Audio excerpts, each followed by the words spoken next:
I want to start off by making a disclaimer that I really shouldn't have to make, but apparently certain people on Twitter do not understand this concept. Acknowledging that people are going to die from this virus and wanting to open up the US does not mean that I want those people to die. I say again, I do not want people to die. That being said, I think it's time we end this craziness of lockdowns and quarantines and reopen the country, and this video is going to detail my reasons for why this needs to happen.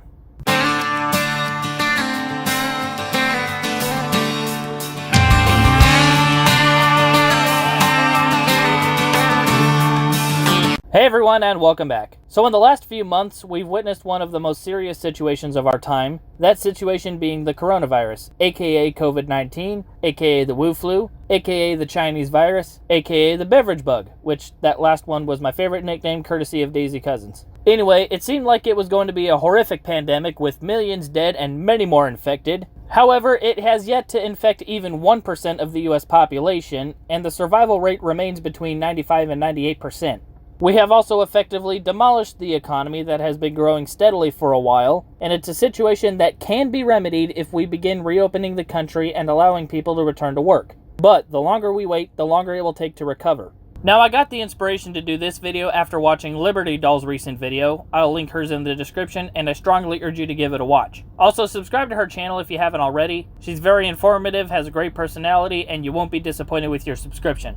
Anyway, in her video, she discusses a few meat plants that have shut down, including JBS in Greeley, Colorado, a National Beef plant in Iowa, a few Tyson plants in Pennsylvania, some in Georgia, and the biggest one that shocked me was the Smithfield pork plant in Sioux Falls, South Dakota. The Sioux Falls plant is closing indefinitely. It's not going to reopen, at least anytime soon. Now, for those of you that don't know, I drive a truck for a living, and I frequently went to several of these plants. Business was good for them, a lot of meat being processed and shipped across the United States. The fact that they shut down is not a small thing and is a testament to the nightmare we may find ourselves in if we don't start working on reopening. Those plants closing down contributed to the 22 million people that are currently unemployed in the United States because of this pandemic, bringing the unemployment rate up to 18% at the time I recorded this video on April 18th. We are already seeing an unemployment rate similar to that of the Great Depression, and not containing it soon enough will cause us to surpass the Great Depression's peak unemployment rate of 24%. Let's also think about this for a second. 22 million people are unemployed because of a virus that has only infected 738,000 people at the time of recording this video. 6% of the country's population is without work because of a virus that's only infected 0.2% of the country's population. Maybe it's just me, but that sounds like we overreacted. And with 22 million people wondering how they're going to feed their families and keep the lights on while only 738,000 fight being infected by this virus, I think it's fair to say that the economic consequences of this virus have officially become worse than the actual virus. I don't want this to be mistaken as trying to pit victim against victim or to say that we shouldn't worry about the virus. I'm just putting these facts out there because we need to make the best decision we can on how to handle reopening the US so that we can care for the virus victims while also getting to where the 22 million people without jobs can return to work. These people are worried about where they're going to pay their bills or feed their kids, and we need to help them as well as the virus victims and stop acting like we can just stay at home for months on end without any consequences whatsoever. Now, some people will argue that opening the US will cause more deaths, a second wave, etc. Here's the deal though, there will be a second wave even if we stay inside for the next year. Furthermore, not opening up the US will result in way more deaths than if we do open it up. How do I know this? Well, refer to what I said about the slaughterhouses closing and where that is going to lead. With the loss in revenue for these businesses due to shutdowns, there will be a surplus of foods that will be required by law to be buried, dumped, and essentially wasted since it can't be used as it normally would be used. And what's going to happen when meat isn't being produced? Farmers are going to be overwhelmed with the surplus of livestock, and a lot of livestock will have to be euthanized so that farmers don't go bankrupt trying to feed all of the animals. And before anyone comes in here claiming that it's all about money, bro, farmers and ranchers have already taken a hit, and this will be the only way they don't lose everything they worked so hard to build. And for some, even that isn't a guarantee that their farm or ranch is going to survive. Animals dying in vain are also not the only deaths that are going to occur. We've already seen numerous suicides due to the lockdown and the mental effects it has on people when they can't socialize anymore. People that were defeating depression and anxiety by being active are going to relapse, and some of those people could take their own lives. There are people with addictions that can't get any help because they're unable to go outside and get the help that they need. Some of them are going to relapse because they were getting help and now are under lockdown. And then when the economic issues start to set in even further, we're going to see people get desperate. Some of the people who can't feed their families will turn to crime to get to what they need, and that will result in the deaths of not only the criminals, but some of the victims of their crimes might end up getting killed. Dr. Phil actually spoke on this on Fox News a few days ago. Let's take a look. I think this isn't part of the calculation of the bending the curve and all of those graphs that we see, and they're very interesting. I'm not saying they're not important, but those comments aren't taken into consideration when we look at those graphs.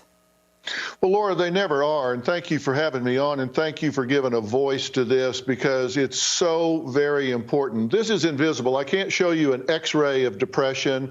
I can't show you an X-ray of anxiety, but the fact of the matter is, the longer this lockdown goes on, the more vulnerable people get, and it's like there's a tipping point. There's a point at which people start having enough problems in lockdown that it will actually create more destruction and actually more death across time than the actual virus will itself. 250 people a year die from poverty.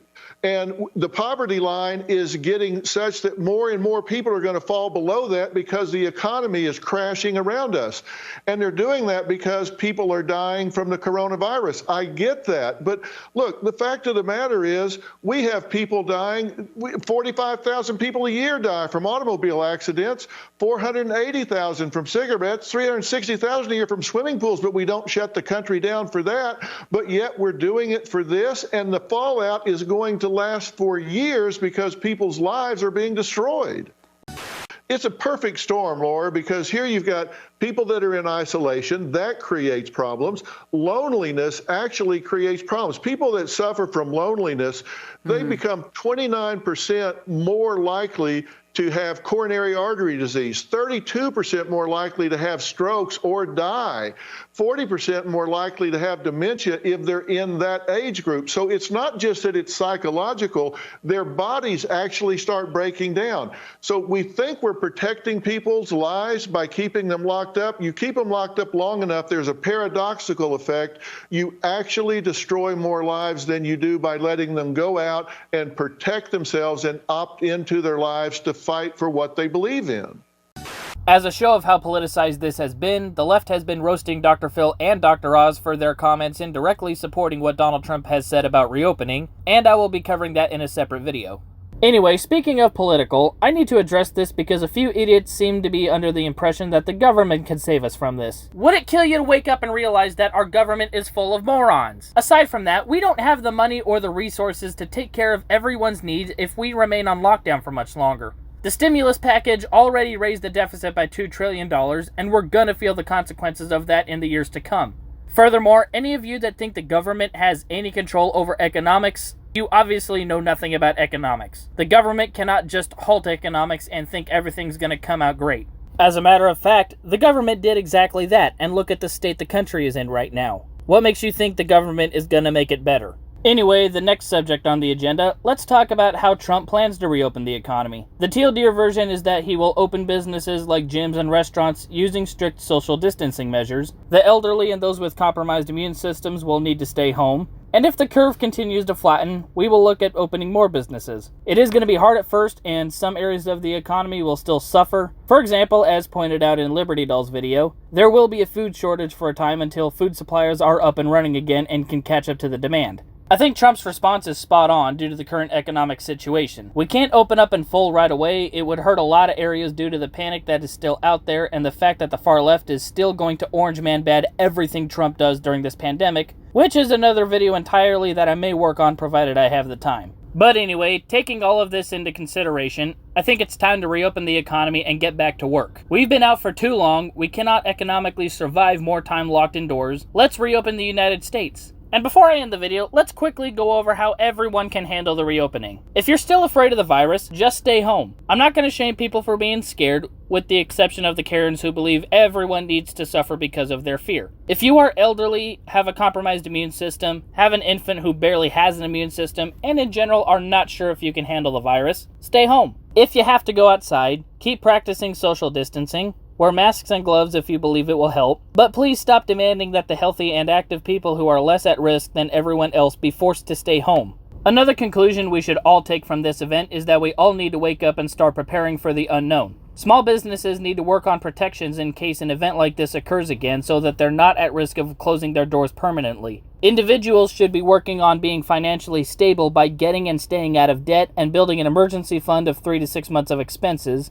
And for anyone that needs a little bit of help in that area or just in general needs some hope for this situation, I'm going to link some resources from Dave Ramsey that he's offering to help people out in this time of crisis. We all know that emergencies are not a matter of if, they're a matter of when, so let's all be prepared to handle them. Anyway, I think that will wrap up this video nicely. So if you liked what I had to say, spray the like button with Lysol and then give it a smash. If you're new to my channel, subscribe and hit the notification bell so that you can catch future uploads. You can also follow me on BitChute, Twitter, and TikTok. Handles are on the screen. Streamlabs link is in the description if you want to support the channel with a donation. However, please make sure your family is taken care of first. And I will see y'all in the next video. Catch y'all later.